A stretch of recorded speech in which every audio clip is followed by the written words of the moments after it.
সরকারের ভূমিকা সীমান্তে খুবই অপ্রতুল এবং সরকার সীমান্তে নজরদারির ক্ষেত্রে খুবই স্বল্প ভূমিকা পালন করছে। বিজিবিকে শক্তিশালী করতে হবে। আমি সীমান্ত এলাকায় গিয়েছিলাম, শূন্য রেখায় যেটা সেখানে হলো ধান ক্ষেতের মধ্যে ভারত হলো পুশিং করতেছে বাংলাদেশে এবং খুবই মানবেতর জীবনযাপন করছে তারা, যেখানে হলো তারা বাংলাদেশিদের কাছে খাবার চাচ্ছে, কেউ পানি চাচ্ছে। তো সেখানে আমরা যেটা দেখেছি, বাংলাদেশ সরকারকে আমরা অনুরোধ জানাবো বা পরামর্শ দিব, বিজিবিকে শক্তিশালী করতে হবে। আমরা ইতিমধ্যে দেখেছি আমাদের বিজিবিতে ড্রোন ডিপ্লয়মেন্ট হয়েছে, বিভিন্ন নতুন ভেহিকল পেট্রোল কার ডিপ্লয়মেন্ট করেছে সরকার। প্রায় 60,000 বিজিবি হলে বর্ডারে ডিপ্লয়মেন্ট হয়েছে।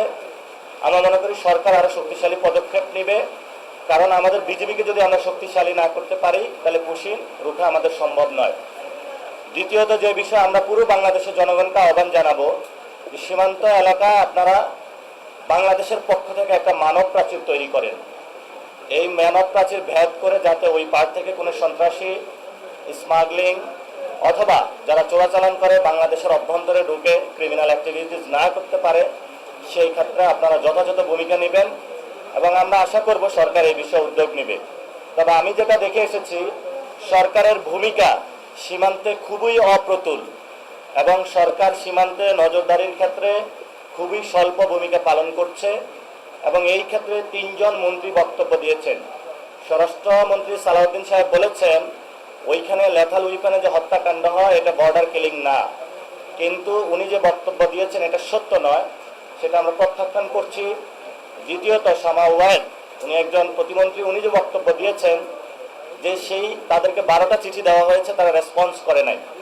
তা আমরা মনে করব যে রেসপন্স যদি না করে তাহলে পররাষ্ট্রনীতির ক্ষেত্রে আরো একটু নতজানু থেকে সরে সঠিক পররাষ্ট্রনীতি নেওয়া, উদ্যোগ নেওয়া সরকারকে প্রয়োজন।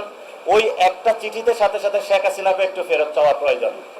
লাস্ট যিনি ডক্টর জাহেদ একটি বক্তব্য দিয়েছেন, সেখানে উনি বলেছেন সীমান্ত হত্যা ভারতের আভ্যন্তরীণ বিষয়।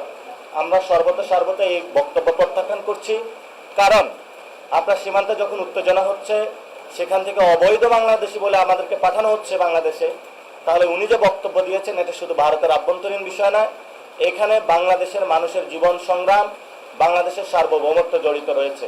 আমরা সরকারকে বলবো দ্রুত উদ্যোগ নেওয়ার জন্য এবং 32টা জেলা ইনশাআল্লাহ একযোগে পুরো বাংলাদেশের সীমান্তে আমরা প্রতিবাদ সমাবেশ করব, মানব প্রাচীর তৈরি করব। বাংলাদেশ আবার দেখিয়ে দিবে 71 সালে যেভাবে হলো আমরা বাংলাদেশের সার্বভৌমত্ব রক্ষার জন্য ঝাঁপিয়ে পড়েছিলাম, তেমনিভাবে এই সময়ে যদি কোনো রাষ্ট্র, সন্ত্রাসী গোষ্ঠী বা সন্ত্রাসী বাহিনী বাংলাদেশের সার্বভৌমত্বকে লঙ্ঘন করতে চায়, আমরা হলো আমাদের সর্বোচ্চটা দিয়ে বাংলাদেশের মানুষকে নিয়ে ঐক্যবদ্ধভাবে আমাদের সীমান্ত রক্ষা করব। আসসালামু আলাইকুম।